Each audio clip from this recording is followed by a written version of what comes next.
Hey everybody, Jason Burmis here, and get ready for the very, very dystopian reality of China, law enforcement, automation, robotics, drones, and now we have the next extension of weaponizing these drones for public type use. Now, it hasn't gotten to the point yet where they're going to net humans, but I'm going to show you a bit of a progression on how Tokyo was kind of netting rogue drones 4 or 5 years ago. But this new thing, this, you could see how it would be deployed for a person.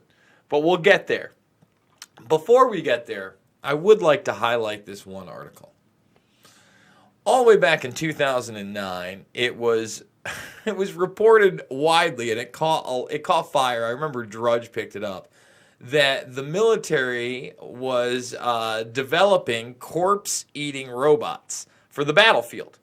So in other words, these things, why would they eat corpses? Well, that was going to give them their gas. Now, they turned it into organic matter and made it say it was like about grass, et cetera, et cetera. But it's well remembered. And when is this? This is from 2015. And these are like small little models of what they were going to supposedly look like.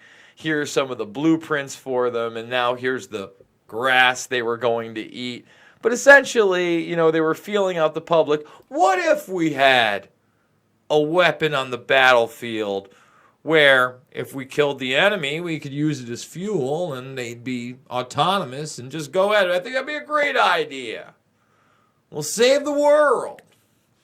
Well, right now, with China, you'd have to think to yourself, these are the ones that are openly using a social credit score to restrict travel, to restrict internet access, to restrict education to the young, depending on what their parents say or don't say, think or don't think, how they act, whether they pay their bills on time.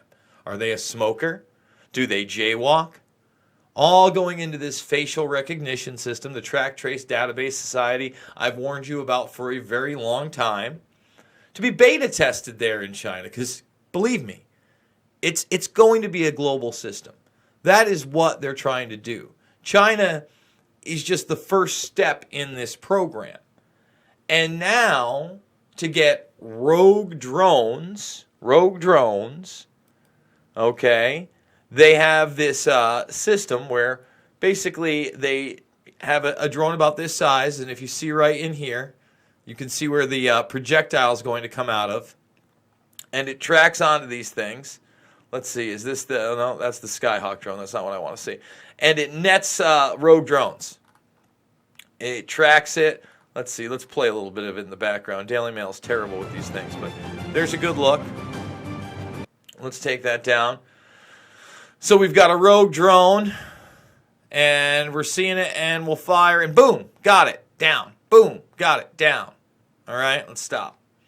Now, I think that you could imagine that if you were a rogue in the state and on the street, so that the police wouldn't have to be deployed to get you and put them in physical harm's way, why not just deploy a drone net or perhaps something that also has a sedative in it?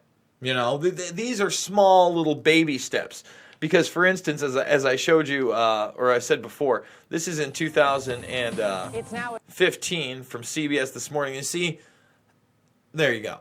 Obviously, that right there is a lot different. Maybe you'd be able to outrun one of those, right? That'd be kind of funny if a drone was trying to get you that way. But if we're shooting it off and getting you, it's going to be a lot easier.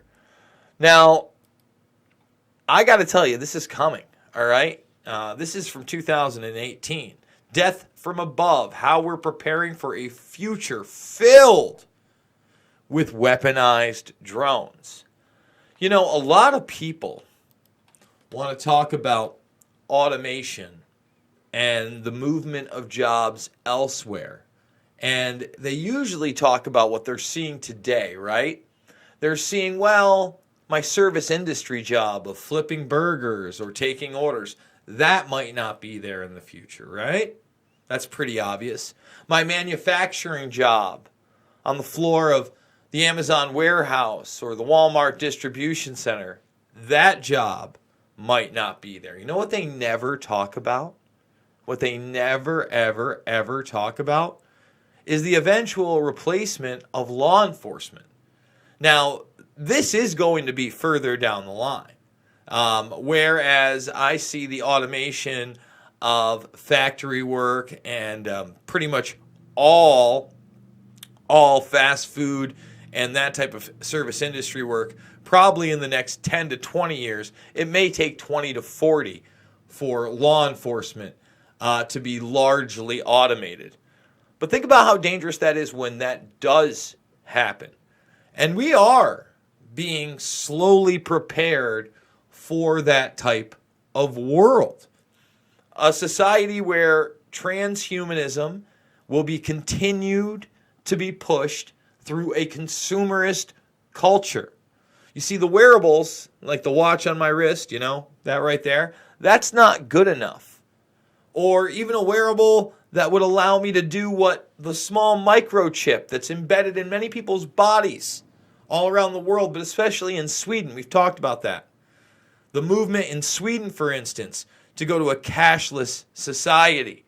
And the trend being not just a credit card, not just Apple Pay or pay with your Android, and now even Apple has a credit card. But no, how about that grain of rice sized chip that we discussed earlier? Think about that. Well, why can't I wear that in a ring? If it's so great and it's so awesome and it interacts with so many things, why can't it be in this? Oh, it is in this watch. It's just a near field communication device. That's all it is. But the next level is what Elon Musk is selling you. And he's selling you on what? Neuralink. That Bluetooth device that's going to be embedded in your skull via four very tiny, small holes in your skull, again, and into your brain as they thread synthetic fiber that will interact with your nervous system so that you can interact with a computer, your smart device, with your brain. Okay. You could do that with a human brain computer interface now without it going in your head at all. Think about that. So why do they want to put it in your brain? No, we can't do that, Jason. Guys, DARPA, drones, human brain interface. I've went over this before. We'll do it live. So DARPA wants soldiers to control drones with their thoughts. The thing is that the devices that they're using now, since all that stuff with brain electrodes and fibers and communications, that stuff's old hat. That's why the new retinal implants that use that type of technology are starting to be rolled out. And I'm for that. That's technology that's empowering human beings. But think about that. You're going to have somebody that's not controlling a video game, all right, that is literally attached to these drones via a device they wear. But they're still trying to sell you on a brain chip. And they're like, it's great. We've hooked mice up to this thing, and they're interacting with computers. And we've hooked a monkey up to this thing, and it's interacting with a computer. And now we want to do our human trials. So all I'm saying is the future looks more and more like a dystopic type of Blade Runner verse. I've talked about Westworld here. I've talked about transhumanism. In fact, one of the stories we did earlier this week was the promotion of robots as sexual objects in society and the desire for humans to merge with them and to fetishize them and really to move away from the traditional human being that flourishes when it interacts with other human beings, when it creates a family, when it creates a neighborhood, which creates a community, which can create civilization, a society, a culture that's positive. But that's just me ranting and raving. Who knows? I could be wrong. Maybe we should all just join the Borg. I don't think I'm going to be doing it anytime soon, guys. Guys, I'm a documentary filmmaker. All my films, Loose Change, Final Cut, Fabled Enemies, Invisible Empire, A New World Order Defined, and Shade the Motion Picture are free when you go over to my page and into my playlist on my documentary side.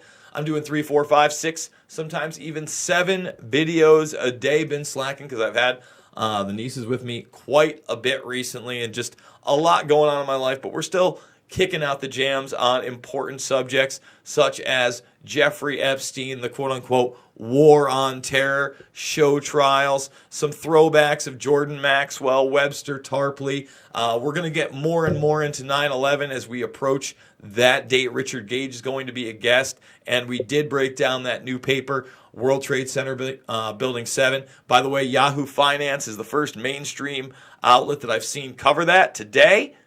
And I'm doing this all with your help. We're about $1,500 deep. We're shy of halfway, but we're about halfway through the program. So hopefully we're going to pick it up. But $5, $10, $15 means the world to me. It's not about left or right. I'm not selling you on some bullshit.